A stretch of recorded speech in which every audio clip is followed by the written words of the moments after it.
Is Cruz the greatest bantamweight of all time so far? I look back at Veras' last fight against Rob Font, and I kind of think like,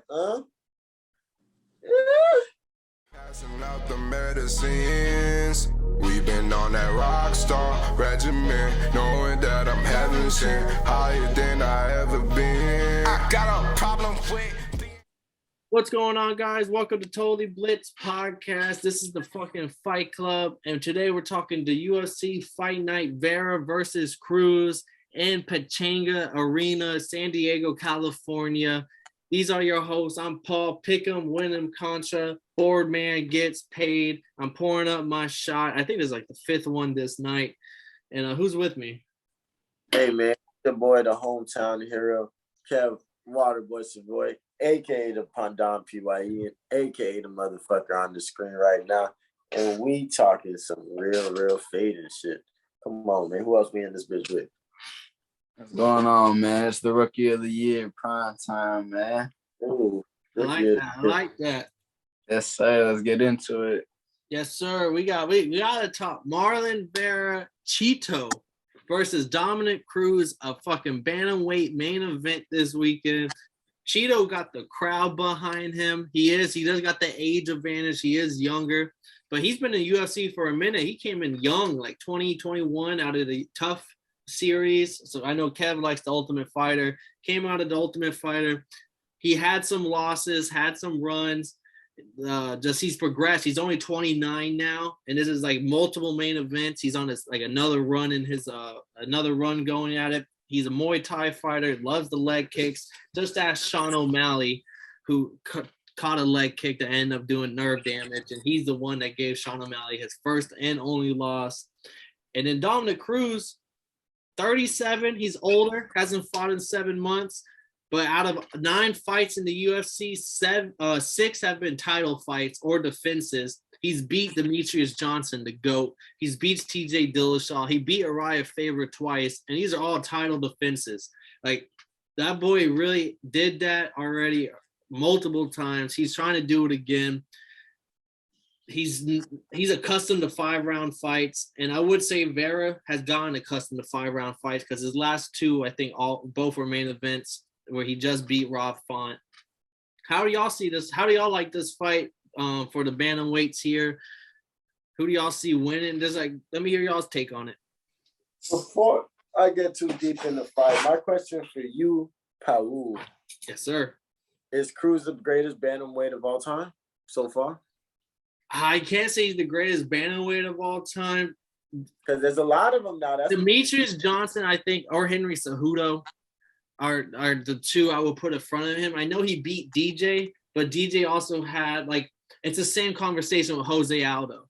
I would personally put Jose Aldo in front of Conor McGregor in the greatest featherweights of all time, just because Jose Aldo had like 12 defenses. Like he did that for such a long time. Whereas, yes, he lost to Dominick Cruz, Demetrius Johnson being, but when it comes to like who did it for such a long time, I'm giving it to him. I'm giving it to Henry Cejudo, fucking triple C for a reason.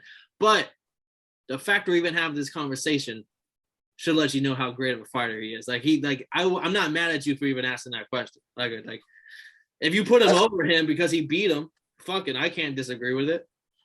I respect it, man, because I seen this shit on that's what DC called him on the podcast today, and I was like, I gotta ask Paul about that one.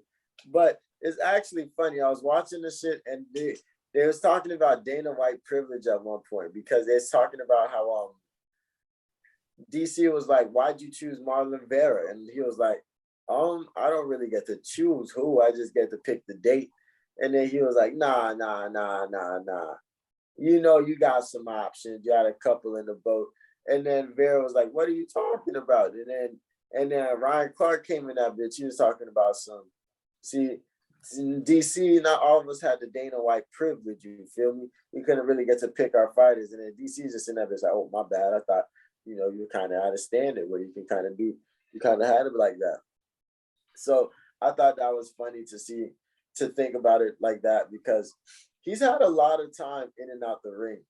He's 7-2, but he's been fighting since 2011. I would hate to see what Jorge Masvidal's amount of matches been since 2011. So like he's kind of spent like there's been times to he's had that ACL tear and he's had to like really come back in times. That'd be like 444 day, like Multiple 444 injuries. yeah. Versus Vera, who stays active and stuff like that. So I think this is what makes it such a good matchup and so interesting. I don't know why. I understand why Cruz is ranked 8 because that division is so deep. But it's just interesting to see how they play off match. But I look back at Vera's last fight against Rob Font, and I kind of think like, Thank you. I thought I was the only one. People give him so much credit for that fight, but personally, I think Rob Font, he had way more, like on every exchange, he won a lot of them. But Vera just has power in his hands. So he knocked him down throughout the round. Like he had multiple knockdowns throughout the fight. And then like, I think it ended with like Rob Font having like 130 significant strikes, 140 to like Vera's 80 to 90. But just because Vera had like 3 knockdowns, it easily went towards Vera. But like technically, he was getting pieced up. So like that's just something I noted. I was like, bro, he has a chin. I won't say he don't have a chin, but like you were getting pieced up. And outside of those knockdowns, I don't think you would have won that fight. But that also does play. He does have sneaky power because it doesn't look like he has power, but then bam, he drops you with like a simple leg, like a front kick or a fucking overhand or something like. And them overhands are deadly. That shit the dangerous, man. But motherfucking, but when you look at the resumes, because Rob Font, that was probably one of his bigger fights for Vera. This motherfucker's beaten TJ Dillashaw twice. Motherfucking DJ and the fucking who's the other person that was crazy on nice? Uriah Faber twice. Jose Joseph Benavidez.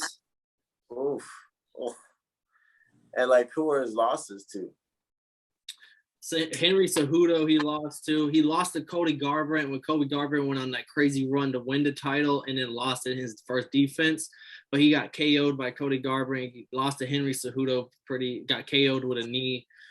But he has I agree, he's been inactive. He's 37. He hasn't fought in 7 months. That's what makes this fight so interesting because his resume is crazy. He has nothing but great names on the resume. Vera, this will be, even though he's 37 years old, definitely the biggest name on his resume. He's a minus 250, 300 favorite, 3-1. A lot of people like him to win this fight. Or does Dominick Cruz wrestling and volume plus experience? Like, how do y'all see this fight going? Because I think we broke it down as much as we could. Now it's all about how we lean towards this fight. I want to hear Kev because he seems like he's very interested in this fight. Yeah, I like this fight because I think it's gonna be close because I think their styles match well. I'm taking Cruz. I think Cruz is on his way to underdog. I think Cruz wants to make it his way to win one more title. And I'm not gonna lie to you, I heard Cruz talk, and the way he was talking in the beginning of the interview, I didn't really think he was gonna do too much. But once I saw the film and saw like how he his like style, and it is a wide range of film. It's all the way from 2011. But I was just like, okay, Cruz is nice. But he did say that he doesn't think ahead, and I like that because he's on another championship run. He's prepared to die in the ring right there. So like, yes, sir. He doesn't really think ahead, and he had RC and DC like. That's deep, brother. That's deep. We'll talk to you later, man. Like, so I'm taking Cruz on this one. I got to. I've messed with dog, and it's in San Diego, his hometown. It's perfect timing for him. Didn't even take that into account. How about you, Marcus? You got Marlon Vera, nice Muay Thai fighter, BJJ, 29 years old, on his second UFC run, fan favorite. Dominick Cruz, tried and tested vet, who only fights the best.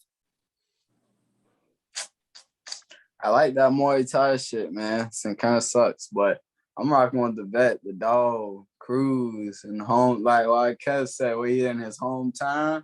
Yeah. Yes, sir.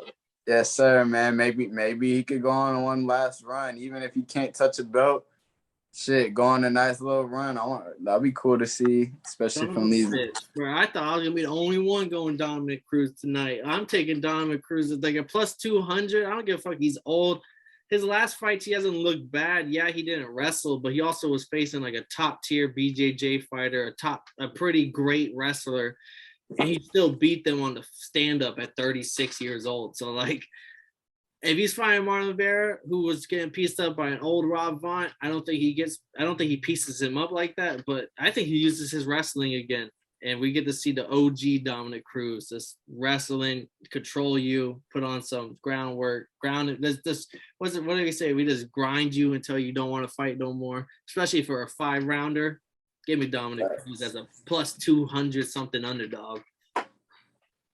Yeah, I like him, man. I'm fucking with my dog, but that's all we got for you, man.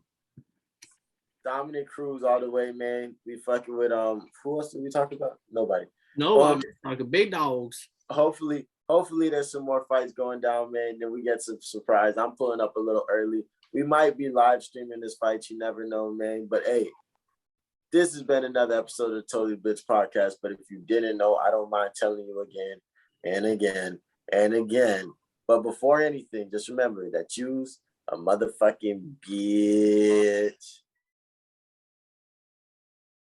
Got a problem with being problematic. Get the light beam on me, ready for electrostatic. Don't you step into this box if you're not bad.